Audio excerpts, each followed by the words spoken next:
Hallo, ich bin der André vom SIP und heute stelle ich euch unsere Felge aus der Series Pordoi vor, die es jetzt in 10 Zoll Größe gibt, sodass sie an alle Classic Vespas passt. Ende der 1950er Jahre hat Piaggio mit der Vespa GS diese gegossenen Alubremstrommeln eingeführt und hat die dann quasi unverändert über Jahrzehnte durchgezogen. Also egal, ob das dann eine GL war oder eine Sprint-Rallye, alle haben irgendwie diese Vorderbremstrommel in dieser Optik. Erst als es eigentlich mit der Vespa schon wieder quasi zu Ende ging, als die Cosa schon gefloppt ist, könnte man sagen, gab es dann noch die PX98 und Millennium, die vorne diesen Stern hatte, weil sie auf der Rückseite diese Scheibenbremse hatte. Wir haben uns vor schon einiger Zeit entschieden, diese Optik wollen wir auflockern und bieten euch jetzt die Pordoi-Felge als Alternative an, die den Fahrzeugen eine komplett neue Optik verleiht.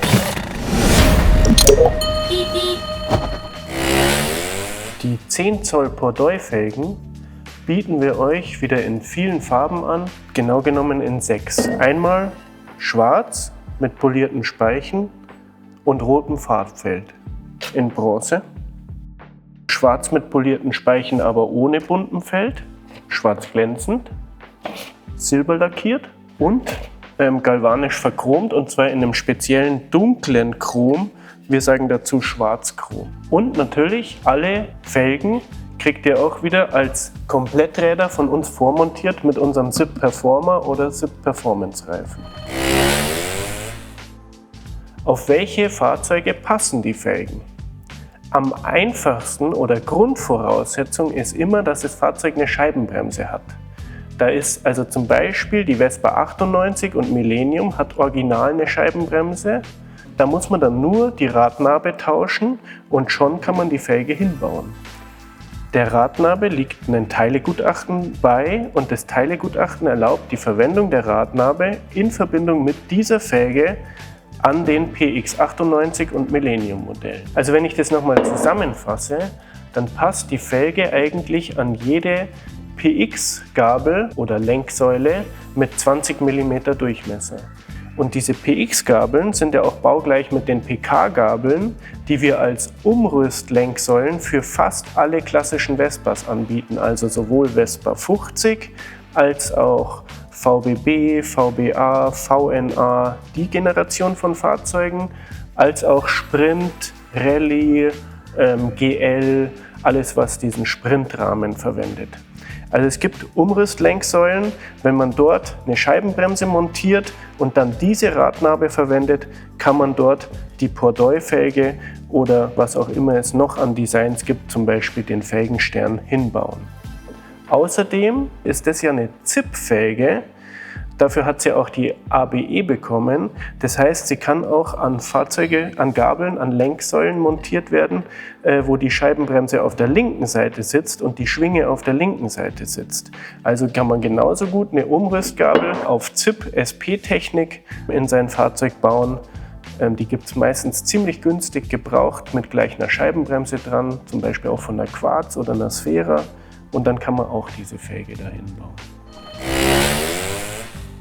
Die Radnabe, die ich euch gerade gezeigt habe, da wird auf der Rückseite die Bremsscheibe befestigt und dafür bieten wir euch 3 unterschiedliche Schrauben bei uns im Shop an. Die Empfehlung ist aber auf jeden Fall Schrauben mit innen 6 rund, manche sagen auch Torx dazu. Die lassen sich besonders gut eindrehen und auch wieder ausdrehen. Dazu solche Schnorrscheiben als Sicherungsscheiben. Dann hält es bombenfest, genau wie original. Was es auch noch als Option gibt, ist dieser Tacho-Antriebsring. Den haben wir ganz normal im Shop, das ist ein Piaggio-Ersatzteil. Wenn man also den mechanischen Tacho-Antrieb weiter benutzen möchte, muss man diesen Ring dazu kaufen und auf die Radnabe pressen. Das geht ganz einfach, wenn man das in einem Schraubstock macht. Hier ist auch hübsch das kleine Daumenkino. Das ist das Teilegutachten, das beschreibt, dass man also diese Radnabe in Verbindung mit dieser Felge auf Vespa 98 verbauen darf. Für die Befestigung der Räder ist wichtig, dass man Schrauben in ausreichender Festigkeitsklasse hat. Wir bieten euch an 10.9er Schrauben mit Innensechskant und empfehlen euch wie immer dazu unsere Nordlock, also die sind ja bei uns fast schon Standard, Nordlock Keilsicherungsscheiben.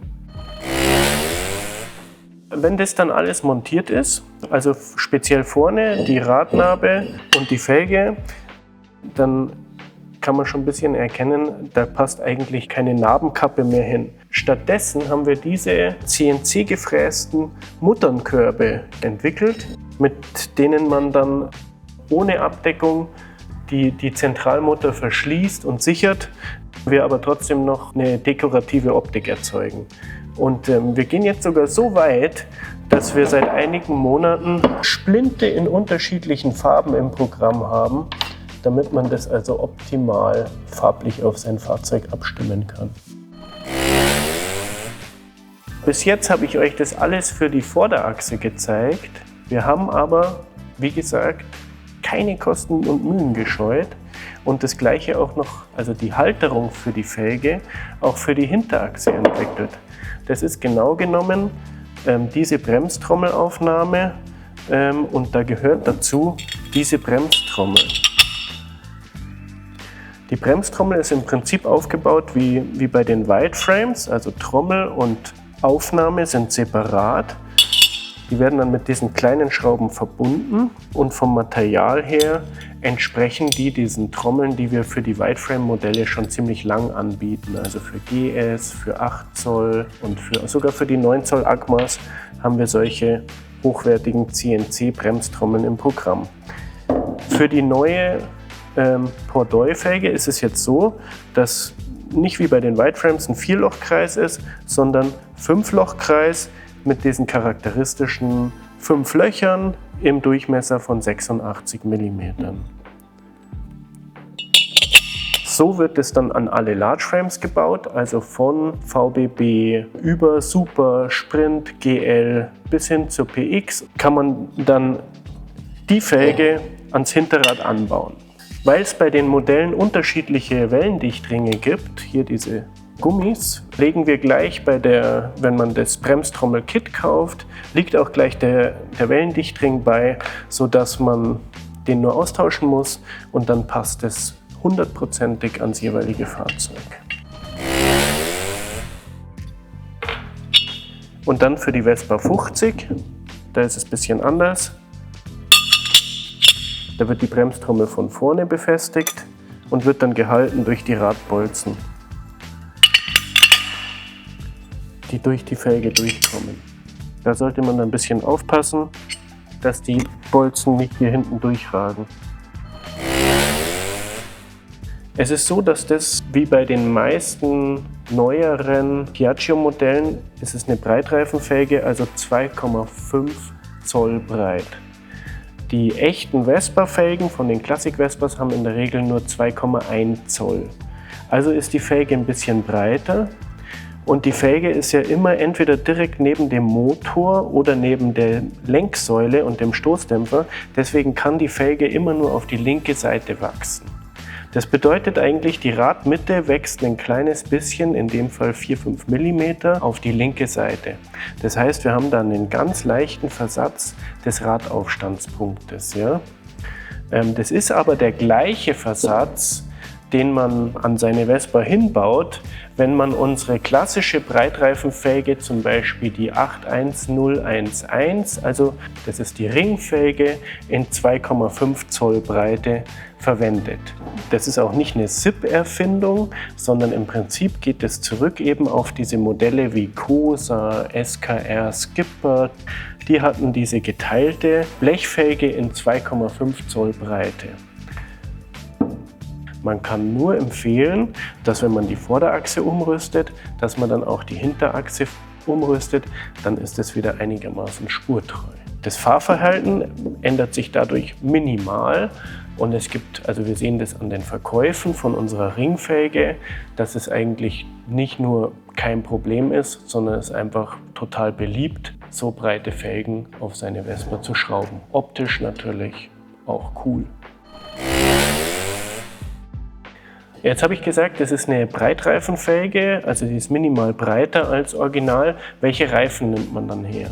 Also Original bei den Modellen wie zum Beispiel bei ZIP SP oder Quartz, Sphera und SKR, die diese Felgenbreite ab Werk hatten, sind meistens Reifen in der Größe 100-80-10. Die sind also in etwa so breit wie die Vespa-Reifen, aber haben einen niedrigen Querschnitt, also die sind nicht so hoch. Das führt zu einer hohen Lenkpräzision und Stabilität in Kurven. Die walken also nicht so hin und her, weil die nur so kurz, die bauen nur so hoch auf. Man kann aber trotzdem auch, also ein übliches Reifenformat aus der Zeit ist 100-90-10, das hatte die Cosa mit ähnlich breiten Felgen. Und man kann aber auch die Originalreifen der klassischen Vespas montieren, 3.0-10 von den Small Frames oder 350-10 von den Large Frames, kein Problem. Man kann auch sanfte, milde Breitreifen, zum Beispiel 110-80, kann man auch montieren. Es passt alles auf diese Felge gut drauf und ist technisch vollkommen in Ordnung. Also jetzt am Schluss versuche ich nochmal das Thema Homologation zusammenzufassen, also die Genehmigung der Felge für den Betrieb im Straßenverkehr. Die Radnabe hat ein Teilegutachten, ja? Die Felge hat eine ABE. Nicht für alle Modelle, also nicht für alle Oldtimer, sondern für unterschiedliche Modelle. Die Felge für die ZIP und ET2, ET4 Modern Vespas. Ja? Die Radnabe für die PX98, alle Modelle, die ab Werk mit Scheibenbremse kamen. Wir haben darüber hinaus noch ein Teilegutachten erwirkt, das den Verbau von der Radnabe mit der Felge und unserer neuen Radialscheibenbremse erlaubt. Ja? Also das ist alles im Prüflabor gewesen, alles getestet und es, sage ich ausdrücklich, es erfüllt immer die Lasten für alle Classic-Vespas, ja, weil alle Classic-Vespas liegen ungefähr in der Range bis zu einem maximalen Fahrzeuggewicht von 220 Kilo. Das heißt, wenn man bis zu diesem Gewicht prüft, dann werden alle Lasten erfüllt, egal ob es die Lasten von einer Vespa 50 oder von einer PX 200 oder von einer Sprint Rallye irgendwelchen Baujahrs. Das Einzige, was man eben braucht, ist eine Umrüstgabel auf PK-Technik. Und für die gibt es zwar kein TÜV-Gutachten, aber die wurden ja original auch in die Fahrzeuge eingebaut, ja, also in PKs, die wiederum die gleichen Gewichte erfüllt haben. Also kann man mit dem Sachverständigen meistens reden und sagen, das ist ein Originalteil, bitte trag mir das ein. Und wenn man die Gabel eingetragen hat, dann ist eigentlich auch kein Problem mehr mit unseren Teilegutachten und der ABE, die Radnabe und die Felge eingetragen zu bekommen. Ich hoffe, das war verständlich, es ist kompliziert, aber das ist so eine Salamitaktik und so kommt man da zu einer Eintragung. Also für die Hinterachsteile muss ich zugeben, dass wir im Moment kein schriftliches Prüfzeugnis und keine Genehmigung für die Verwendung im Straßenverkehr haben.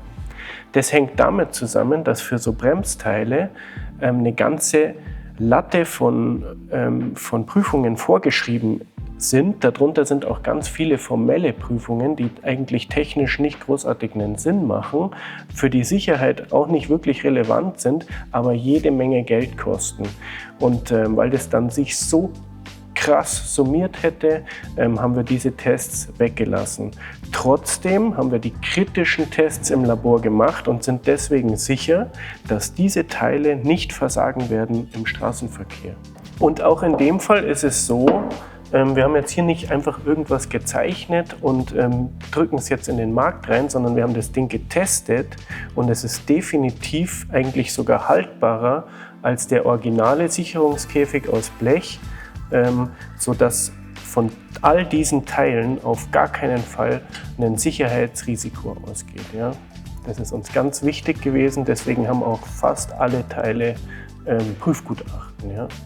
In diesem Sinne nochmals danke für eure Aufmerksamkeit und ich freue mich, wenn ihr auch beim nächsten Mal wieder einschaltet oder vielleicht schon abonniert habt und wir uns dann wiedersehen.